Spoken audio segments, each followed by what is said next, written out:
Breaking news! Draft Day 2, mission accomplished in style. The heat is on behind the scenes at Patriots Nation after a second day of the draft that was nothing short of flawless. The picks are in, the cards are on the table, and there's only one feeling in the air. Something big is brewing in New England. The fans are hyped, the analysts are talking, and the faithful, they're dreaming big, because the moves were absolutely surgical. But before we go any further, have you done your part? Smash that like button if you believe the Patriots have what it takes to make it back to the Super Bowl. Seriously, man, I'm genuinely pumped about what I saw yesterday. And if you're riding this wave too, drop it in the comments. Go Pats! I believe! What just happened at pick 38 of the NFL draft has Patriots Nation buzzing, and not in the way you'd hope. In what some fans are already calling a head-scratcher, New England selected TreVeyon Henderson, the running back out of Ohio State, passing on the explosive wide receiver Luther Burden III, who was taken immediately after at pick 39. And let me tell you right now, this pick has stirred up strong opinions across the board,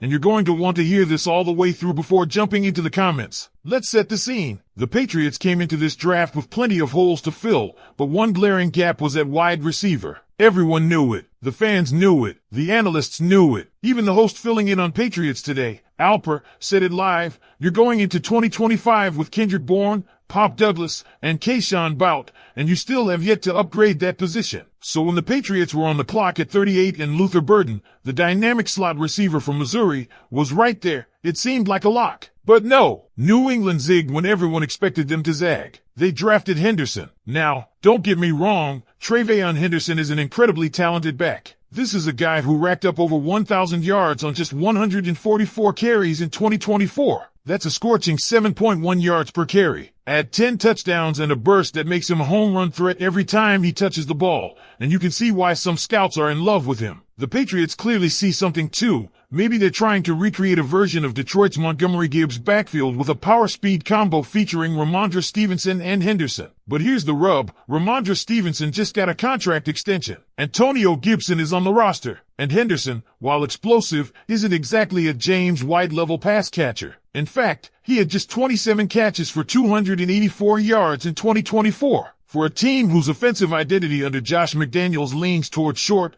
precise, dink-and-dunk passes, this feels like a mismatch. James White had 87 receptions in 2018, 72 in 2019. That's the mold fans were hoping for, a receiving threat out of the backfield, not just another rusher. What makes this pick harder to digest is that the team already made the smart move in the first round by drafting offensive lineman Will Campbell. That was a clear signal. We're protecting our young quarterback Drake Maye. Build the wall, give him time, and then get him weapons. Instead, the very next move is a running back, one with limited pass-catching experience. That's where it stings. It's clear that the Patriots are trying to piece together a more modern offense. Alper even called Drake Maye the Walmart Josh Allen, and for Maye to thrive, he needs reliable targets. Yet here we are, still asking who is WR1, still wondering if Kendrick Bourne and Pop Douglas are enough. Still watching free agency pass without that big name addition. That makes this pick, despite Henderson's undeniable talent, a tough one to stomach. And Alper's frustration is what a lot of fans are feeling right now. This wasn't just about what Henderson can do. It's about what this team needs. When your offense is struggling to stretch the field and you pass on a wideout like Burden,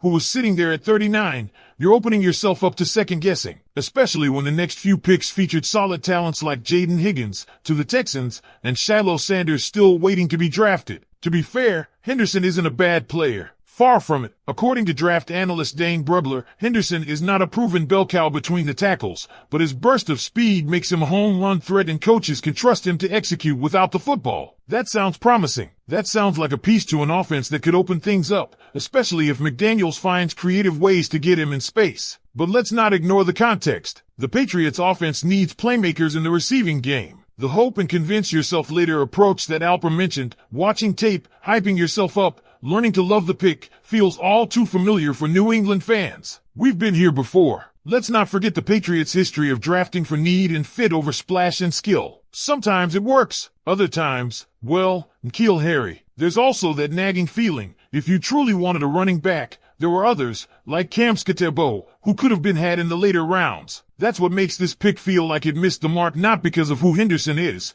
but because of who he isn't. He isn't Luther Burden. He isn't the WR upgrade this team desperately needs. So the question now isn't whether Henderson can ball. He can. It's whether the Patriots front office made the right call for this team in this moment with this roster. Because let's face it, Drake Maye isn't going to succeed on power runs and blocking schemes alone. He needs weapons. And unless something changes fast, Patriots fans might be looking back at pick 38 as a turning point, for better or worse. But enough from me. I want to hear from you, Patriots Nation. Was TreVeyon Henderson the right pick at 38? Should we have gone with Luther Burden? Or is this the kind of long play we'll thank the front office for a year from now? Drop your draft grades in the comments, A, B, C, D, or F, and let's hash this one out. We'll break down more of the draft soon, so make sure you're subscribed and locked in. Let's go Pats! Because here's the reality, if TreVeyon Henderson does pan out, it's going to take a very specific kind of development and deployment, and that falls squarely on the coaching staff. There's no margin for error here. The Patriots can't afford to stash him as a luxury piece or underutilize him like we've seen with other athletic draft picks in the past. If you're spending pick 38 on a running back in today's NFL, that guy has to be a difference maker from day one. And yet, you can't help but feel the missed opportunity echoing through this draft room. Let's go back to Luther Burden. That name isn't going to go away anytime soon, especially if he starts torching secondaries in Missouri colors. He's a high upside, high production receiver who could have added something the Patriots don't currently have, a true playmaker in the slot who creates separation, attacks the middle of the field, and gives Drake Maye that quick option every rookie QB needs. Patriots fans have been begging for a wide receiver since what feels like forever. And to see one sitting there, available, only to be passed over, that's the kind of moment that sticks in your memory. Especially if your offense continues to struggle through another season of inconsistent production. Let's be honest, how many times in 2023 did we see Mac Jones or Bailey Zappe scanning the field with no one open? How many slants got jumped because the route running wasn't crisp? How many fade routes just never had a chance? If anything, this pick shows that the Patriots still believe in building from the inside out, going trench-heavy and ground-based before they address the weapons on the outside. That might have worked in the Brady era, when the system was airtight and you had Edelman or Welker running perfect routes. But today's NFL is different. You need dudes. You need separators. You need yards after the catch. And this isn't just about the offense. Draft strategy is all about timing and value. The Patriots had a chance to grab a weapon early and circle back for a back later, maybe Kamskatebo in the 5th,